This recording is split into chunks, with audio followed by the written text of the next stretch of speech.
Hi friends, welcome back to my channel. இன்றைக்கி செம்ம மழை. நம்ம மழையோடு தான் ஸ்டார்ட் பண்ணியாச்சு இந்த வீடியோ. கண்டிப்பாக நீங்களும் ஹாப்பியாக ஜாலியாக இருக்கேன்னு எதிர்பார்க்குறேன். நானும் ஹாப்பியாக ஜாலியாக இருக்கிறேன். உத்தரகாண்டோட அழகை பாருங்கள். ஃபுல் அண்ட் ஃபுல் க்ரீனாக எவ்வளோ அழகாக இருக்குது பார்க்குறதுக்கு.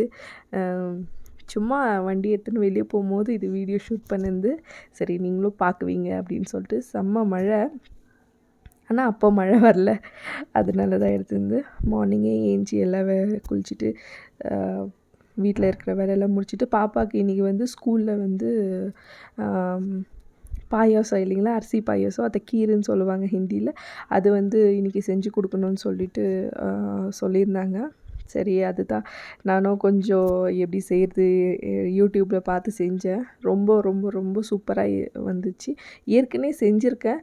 இது என்ன சொல்கிறது, பாடிக்கீரைன்னு சொல்லுவாங்க. அதை தான் செஞ்சிருந்து அது கொஞ்சம் எப்படி இருக்குதுன்னு பார்த்தா அதே மாதிரி தான் இருந்துச்சு. சரி கொஞ்சம் ஈஸியாக இருக்கட்டுமே சொல்லிட்டு தான் செஞ்சிருந்து. மார்னிங் பிரேக்ஃபாஸ்ட்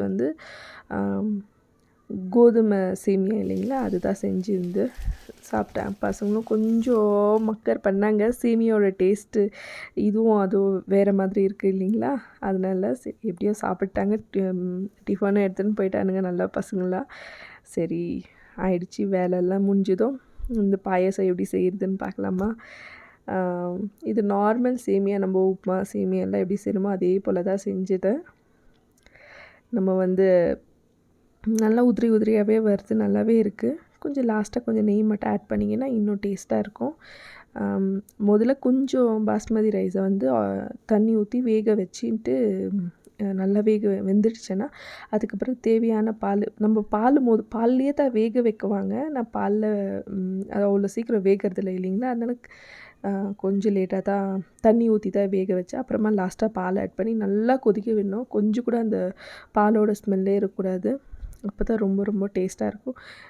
கலருக்கோசரம் கொஞ்சமாக குங்குமப்பூ சேர்த்தேன் இதில். அப்புறம் நெய்யில் முந்திரி திராட்சை எல்லாம் போட்டு வறுத்து எடுத்துட்டு அதில் சர்க்கரை போட்டு ஆட் பண்ணி செஞ்சுட்டோன்னா பாயாசம் ரெடி, கீர் ரெடி. பாடிக்கீரா இது பேர். எங்கள் பையன் மம்மி செஞ்சு கொடுன்னு ரொம்ப தொல்லை கொடுத்தா. மம்மி நான் பேர் கொடுத்துட்டேன். எங்கள் மம்மி இது தான் செய்வாங்க அப்படின்னு சொல்லிட்டு நீ செஞ்சே செய்யணும் அப்படின்னாரு. சரி நானும் செஞ்சுட்டேன். அதுக்கப்புறம் டெக்கரேஷன் பண்ணேன் இல்லைங்களா, அதில் கொஞ்சமாக குங்குமப்பூ, பாதாம், பிஸ்தா எல்லாம் ஆட் பண்ணி மேலே இது பண்ணேன். இதுவும் நியூஸ்லலாம் வந்துச்சு வேறு. நான் அது உங்களுக்கு ஷேர் பண்ணல. ஆனால் நீங்கள் கமெண்ட் பண்ணுங்கள், கண்டிப்பாக நான் ஷேர் பண்ணுறேன். அப்படின்னா எல்லாரோட டிஷ்ஷஸும் வச்சு இந்த உத்தரகாண்டோட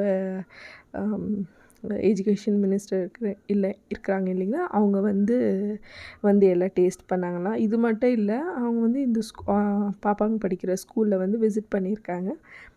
அப்போது இந்த உத்தரகாண்டோட அழகு என்ன கோவில் இருக்குது, இங்கே என்ன இருக்குது அப்படின்னு சொல்லிட்டு தான் எல்லாம் இது பண்ணுது. அது போல் தான் இதுவும். அதுக்கப்புறம் பசங்களெல்லாம் ஸ்கூலுக்கு அனுப்பிட்டு கொஞ்சம் வேலை நிதானமாக தான் செஞ்சுருந்து அப்புறமா தான் வெளியே கோலம் போடுறதுக்கே எப்படியோ வீட்டில் ஒரு வழியாக கோலம்லாம் போட்டு முடிச்சுட்டு ஏதோ எனக்கு தெரிஞ்ச கோலம் வீட்டில் போட்டுனுருந்தேன், நல்லாவே போட்டுனுருந்தேன். அதுக்கப்புறமா இங்கே கொஞ்சமாக அப்படியே வீட்டில் டெய்லி போடணுமா, நல்லாவே வரும் கோலம். ஆனால் இங்கே அது கொஞ்சம் மிஸ் பண்ணி வீக்லி ஒன்ஸ் அந்த மாதிரி போடுறதுனால கொஞ்சம் ஏதாவது ஒரு மறந்துடுறேன். எனக்கு ஒரு பழக்கம் இருக்குதுங்க, என்ன மாதிரி கோலம் இருந்தாலும் தெரிஞ்ச கோலமே இருந்தாலும் அதை ஒரு வாட்டி பார்த்தா தான் அதை போடுறதுக்கு முடியும். பார்க்காத பொண்ணு எங்கே எப்படி போடுறது ஏதோ போடுறதுன்னு நம்மளுக்கு யோசிக்க தோணும். ஆனால் அப்படி தான் இதுவாச்சு. அதுக்கப்புறமா கோலம் போட்டு முடிச்சுட்டு பூஜை சாமானெல்லாம் கழுவி வச்சிடலாம் அப்படின்னு எல்லா பூஜை சாமானுமே எடுத்து வச்சுட்டு எல்லாமே கழுவின்னு நீங்களும் பீத்தாம்பரி பூஜை சாமானம் இந்த எண்ணெய் பிசுலாம் இருக்குது இல்லைங்களா, அதுக்கு என்ன பண்ணுவேன்னா கோலமாவு, பீத்தாம்பரி அது ரெண்டும் மிக்ஸ் பண்ணியில் ரெண்டும் லெமன் கட் பண்ணி எடுத்துகிட்டு அதில் தொட்டு நம்ம தேய்ச்சோன்னா அந்த கொஞ்சம் கூட அந்த எண்ணெய் பிசுப்பு இல்லாத நம்மளுக்கு க்ளீன் ஆகிடும். புளி போட்டு எப்போவுமே பாத்திரம்லாம் கழுவக்கூடாது.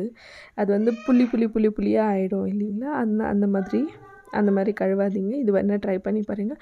லாஸ்ட்டாக நம்ம துணி துவைக்கிற சோப்பு இருக்குது இல்லைங்களா, பீத்தாம்பரி கோலமாவெல்லாம் போட்டு தேய்ச்சிட்டு அதுக்கப்புறமா அந்த சோப்பு எடுத்து தேய்ச்சோன்னா க்ளீனாக விட்டுட்டு கொஞ்சம் கூட எண்ணெய் பிசுவு இல்லாத ரொம்ப நாளைக்கு அந்த புளி பிளாக்காக ஆகாத இருக்கும் பித்தளை சாமானும். வேணால் ட்ரை பண்ணி பாருங்கள். அப்புறமா ஆஃப்டர்நூன் லஞ்ச் தான் ஹஸ்பண்டுக்கு வந்து எல்லா வெஜிடபிளும் போட்டு சூப்பு தான் செஞ்சிருந்து. அவர் கொஞ்சம் வெயிட் லாஸ் பண்ணுறதுனால அவர் வந்து ஆயில் எதுவுமே சாப்பிட்றதில்ல. அவருக்கு மட்டும் எதுவாக செஞ்சாலும் தனியாக தான் செய்கிறது. நாங்கள் தனியாக செஞ்சு சாப்பிட்டுக்குவோம். அவருக்கு ஃபுல்லாகவே ஆயில் இல்லாததாக செஞ்சு கொடுக்குறேன். எந்த மசாலாவும் எதுவுமே யூஸ் பண்ணவே இல்லை. இதில் கேரட்டு, பீனஸ், கேபேஜ் எல்லாம் போட்டு வெங்காயம், தக்காளி, இஞ்சி கூட நசுக்கி போட்டிங்கன்னா இன்னும் டேஸ்ட்டாக இருக்கும் சூப்பு. அதுக்கப்புறமா எங்களுக்கு வந்து சூப்பராக இன்றைக்கி லஞ்ச் இருந்துச்சு. என் ஹஸ்பண்டு ஐயோ நீங்கள் மட்டும் இன்னும் இவ்வளோ ஸ்பெஷலாக சாப்பிட்றீங்கன்னு அவரே இது பண்ணின்னு இருந்தார். அப்புறம் இந்த பார்சலுங்களா, இந்த பார்சல் வந்து என்னென்னா கருவாடு தாங்க. கேரளாலேருந்து வந்துச்சுங்க இந்த கருவாடு. ஊருக்கு போனோம், ஆனால் எல்லாம் வாங்கினேன், இந்த கருவாடு மட்டும் மறந்துட்டேன். சரின்னு சொல்லிவிட்டு இப்போது ஒரு அண்ணா வந்து அவங்க லீவு போனாங்க. அந்த அண்ணாக்கிட்ட சொல்லி கருவாடு வாங்கிட்டு வாங்க அப்படின்னு சொல்லி, ஏன்னா குளிர் டைமில் கன்ஃபார்மாக தேவைப்படும். ரொம்ப குளிர் இல்லைங்களா, கோல்ட் ஆகிடும்.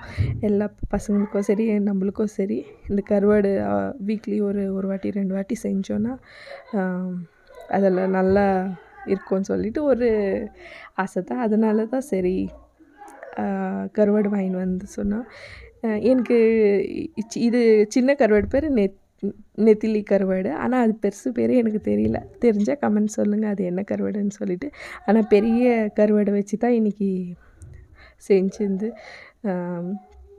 முதல்ல எண்ணெய், வெங்காயம், இஞ்சி பூண்டு நல்லா தட்டி சேர்த்துக்கினா தான் இன்னும் டேஸ்ட்டாக இருக்கும். இஞ்சி பூண்டு பேஸ்ட் வந்து எப்போ ஸ்டோர் பண்ணி வைக்காதீங்க. அதை நம்ம ஃப்ரெஷ்ஷாக யூஸ் பண்ணால் வந்து ரொம்ப குழம்புங்களுக்கு டேஸ்ட்டு.